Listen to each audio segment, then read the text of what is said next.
जिन हाथों में कल तक बंदूकें थीं, आज वो हाथ शान से तिरंगे को थामे हुए हैं। जो कल तक संविधान और सरकार को नहीं मानते थे, ऐसे भटके हुए पूर्व नक्सली नौजवान अब सरकार की योजनाओं का लाभ उठाकर हुनरमंद बन रहे हैं और नौकरी रोजगार कर अपने परिवार का सहारा बन रहे हैं। जिन महिलाओं के सपने कल तक नक्सलवाद की राइफल और बूट तले कुचले जाने को मजबूर थे, वो अब रैंप वॉक करके अपने सुनहरे कल की नई कहानी खुद लिख रही हैं।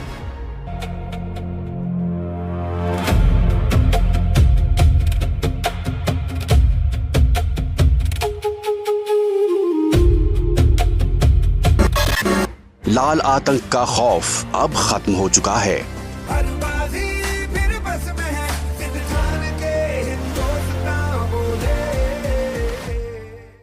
बस्तर अब पूरे आत्मविश्वास के साथ अपने बेहतर भविष्य की ओर कदम बढ़ा रहा है।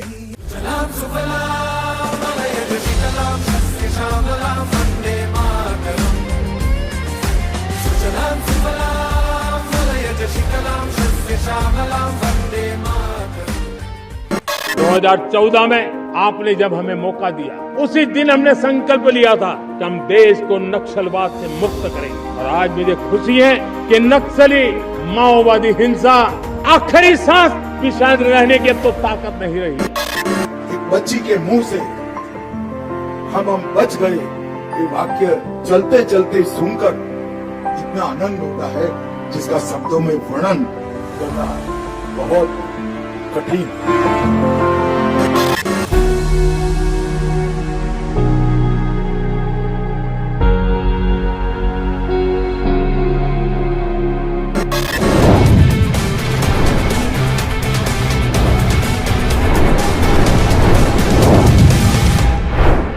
दस राज्यों में फैले नक्सलवाद के नासूर से मुक्ति पाने में हमें आधी सदी से भी ज्यादा का वक्त लग गया। ये प्रधानमंत्री नरेंद्र मोदी की अटल इच्छा शक्ति का ही कमाल है कि देश इस साल 31 मार्च को नक्सलवाद के अभिशाप से हमेशा हमेशा के लिए मुक्त हो चुका है। एक वक्त था जब नक्सली आतंक के बंधक इलाकों में तिरंगा फहराने की सजा मौत थी, लेकिन इस बार बस्तर समेत ऐसे सभी मुक्त हुए इलाकों में स्वतंत्रता दिवस पर नागरिकों ने बेखौफ होकर तिरंगा फहराया और खुशियों में झूमकर आजादी के गीत भी गाए। इस बार 15 अगस्त को छत्तीसगढ़ के बस्तर, बीजापुर, दंतेवाड़ा और सुकमा समेत नक्सल प्रभावित इलाकों जैसे अबूझमाड़ के 9 गांव, दंतेवाड़ा के 5 गांव और बीजापुर के 33 गांव सहित लगभग 92 गांवों में पहली बार तिरंगा फहराया गया। खासतौर पर बस्तर को लाल आतंक से मुक्त कराना आंतरिक सुरक्षा, मानवीय शांति और जनजातीय विकास के लिहाज से एक ऐतिहासिक मील का पत्थर है। इस बार के थर्सडे थ्रिलर के विशेष एपिसोड में नक्सलवाद के शिकंजे से मुक्त हो चुके बस्तर में कहानी लौटती जिंदगी की खुशियों की। ये है छत्तीसगढ़ तेलंगाना सीमा पर मौजूद कर्रेगुट्टा पहाड़ी। दुर्दांत माओवादी हिड़मा और देवा के छिपने का ठिकाना होने के कारण दशकों तक ये पहाड़ी माओवादी नक्सलियों की सुरक्षित पनागाह के तौर पर बदनाम थी। खूंखार माओवादी नक्सलियों ने कर्रेगुट्टा पहाड़ी और आसपास के पूरे इलाके में डेथ जोन बना रखा था। ये वही जगह है जहां सुरक्षा बलों ने नक्सलवाद के खिलाफ सबसे खतरनाक ऑपरेशन चलाया था। लेकिन नक्सलवाद के खिलाफ बेहद सफल ऑपरेशन के बाद अब इस पूरे इलाके की तस्वीर बदल चुकी है। ये देखिए, जहां कभी तिरंगा फहराने की सजा नक्सलियों के हाथों यातना और मौत थी, वहां अब बीजापुर से कर्रेगुट्टा पहाड़ी तक तिरंगा यात्रा निकाली जा रही है। और सबसे खास बात यह कि इस यात्रा में शामिल होकर तिरंगे को संभालने की जिम्मेदारी निभा रहे हैं वो पूर्व नक्सली जो अब आत्मसमर्पण कर चुके हैं।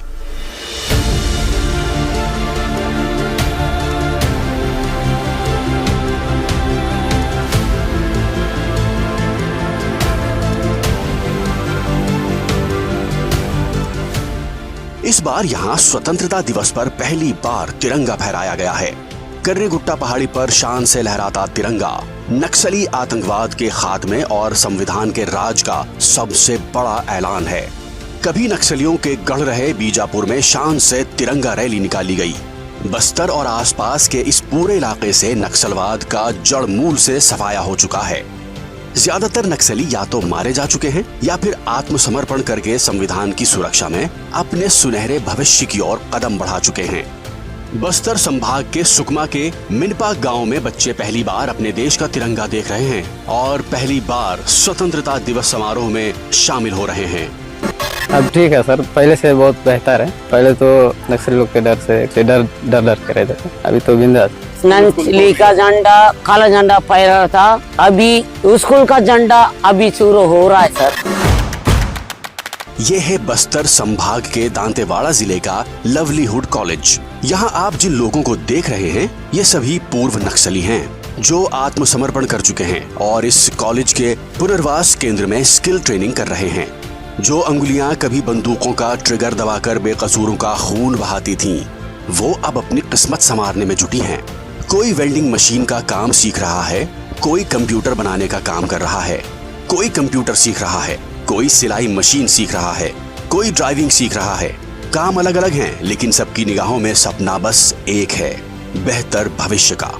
जुनून और हिंसा का दौर जब खत्म हुआ तो जीवन के फूल खिल उठे। आत्मसमर्पण कर चुके पूर्व नक्सली अब शादी करके अपना घर बसा रहे हैं। देश स्तर के लेवल वाले जो बड़े बड़े कैडर के लोग सरेंडर कर रहे, तो अपन भी जाके सरेंडर करेंगे करके हम लोग आए। उसी में नक्सल संगठन में थे दोनों, वहाँ प्यार किया है, यहाँ पे आके शादी। घर वापस लौट आए हैं तो हम लोग परिवार के साथ, जो ससुराल के साथ, सभी के साथ मिलजुल के रहना है। जहाँ पहले दरभा को माओवाद का गढ़ माना जाता था, वहीं आज हजारों हरे भरे कॉफी के पौधे सूरज की किरणों में लहरा रहे हैं। दरभा इलाके में अब कॉफी की खेती की जा रही है। बेहद गुणवत्ता वाला उत्पादन हासिल करने के लिए 70 से अधिक आदिवासी किसान दिन रात मेहनत कर रहे हैं। उनकी इस मेहनत का ही परिणाम है कि साल 2021 में महज 20 एकड़ से शुरू हुई कॉफी की खेती आज बढ़कर 320 एकड़ तक फैल चुकी है। ये विस्तार सिर्फ खेती का नहीं बल्कि उम्मीदों और विश्वास का भी है। पहले तो यहाँ नक्सली के नाम से जानते थे, अब तो कॉफी के नाम से जानते हैं। बम और गोलियों के धमाके जब थमे तो बस्तर में जीवन का संगीत गूंज उठा। बस्तर की जनजातीय संस्कृति को अब फलने फूलने का खूब मौका मिल रहा है। जनजातीय संस्कृति, लोक कला और परंपराओं को राष्ट्रीय मंच देने वाला बस्तर पंडुम एक बार फिर अपनी पूरी भव्यता के साथ लौट आया है। हम लोग बाहर जाते थे तो बस्तर वाले हैं बोलने से न, बस्तर के आदमी है बोल के उनको देख के उनका नाम ही सुन के बाहर वाले डर जाते थे, अरे इन लोग बस्तर के हैं बोल के। बस्तर में पूरा फैला हुआ था नक्सली कि नक्सली क्षेत्र के हैं इन लोग बोल के। अभी ना मतलब नक्सली खत्म होते आ रहे हैं बोल के सुन के उनको भी खुश हो रहा है और हम लोग को भी खुश लग रहा है, अच्छा लग रहा है। लोग सुन रहे हैं, आत्मा समर्पण कर रहे हैं और बड़े बड़े जो नक्सली का जो गुट है, बड़ा नेता है, उन लोग मारे जा रहे हैं। हमारी सरकार बहुत उन पर, हमारे मतलब बस्तर पर ध्यान दे रहे हैं, तो उसके कारण नक्सली समाप्त हो रहे हैं, इसलिए हमको खुशी हो रहा है। सरकार बहुत ध्यान दे रही है। बस्तर अपनी कला, संस्कृति और सृजन की शक्ति से अपनी एक नई पहचान बना रहा है। लाल आतंक के खात्मे ने बस्तर के मिट्टी और लकड़ी से कलाकृतियां बनाने वाले कारीगरों के सामने कई नए अवसरों के दरवाजे खोल दिए हैं। वहां जाते हैं साहब, आंख में आंसू हो जाए ऐसे दृश्य खड़े। किसी नक्सली बच्ची को नेल पॉलिश देते हैं तो लगाते लगाते रो पड़ते। इसके ट्यूटर उसको पूछते हैं क्यों रो रही, कि पहली बार मैंने जीवन में नेल पॉलिश लगाया है। 7 साल की थी, ये मुझे उठा ले गए, तब से पैंट शर्ट और बूट में घूम रही हूँ, मैंने जीवन को कभी देखा नहीं। मैंने और लिपस्टिक लगाते लगाते वो रो पड़ते। मेहंदी हाथ में लगती है, उनकी खुशी का कोई ठिकाना नहीं है। किसी के पास जवाब? ये 15,000 बच्चों का जीवन बर्बाद कर दिए, कौन जिम्मेदार है? कभी नेल पॉलिश तक को तरसने वाली बस्तर की बेटियां अब रैंप वॉक करके अपनी किस्मत की कहानी खुद लिख रही हैं। रायपुर में हुए इस खास फैशन शो ने पूरी दुनिया का ध्यान खींचा है। इस फैशन शो में आत्मसमर्पण कर चुकी पूर्व महिला नक्सलियों ने पहली बार फैशन की दुनिया में करियर बनाने का सपना देखा है और किसी प्रोफेशनल मॉडल की तरह पूरे आत्मविश्वास के साथ रैंप वॉक कर ऐलान कर दिया है कि बस्तर की बेटियां किसी से कम नहीं हैं। मुख्यमंत्री जी से भी बहुत बहुत धन्यवाद देती हूँ कि अपने वेशभूषा बस्तर का रीति रिवाज के अनुसार परफॉर्मेंस का मौका दिया।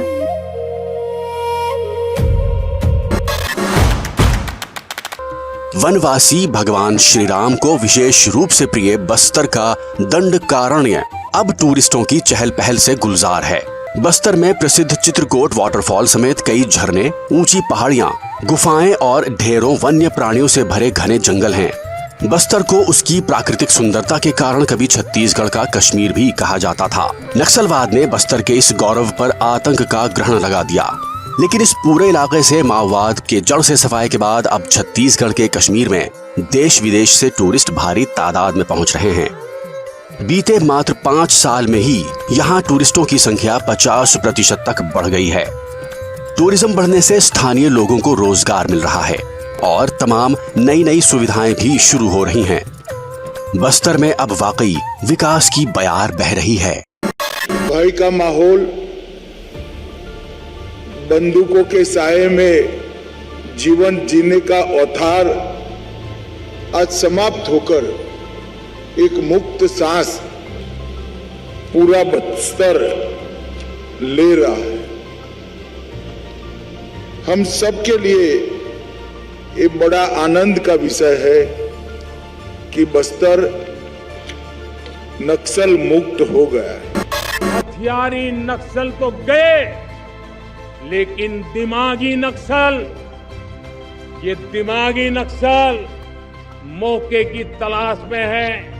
हिंसा, अराजकता के वो रास्ते खोज रहे हैं, समाज को गलत राह पर घसीटने के लिए भांति भांति के दांव कर रहे हैं। इन दिमागी नक्सलियों को पहचानना होगा, इन दिमागी नक्सलियों को आइसोलेट करना होगा और राष्ट्र को विकसित राष्ट्र बनाने की मुख्य धारा की ओर देश की युवा पीढ़ी को जोड़ना होगा।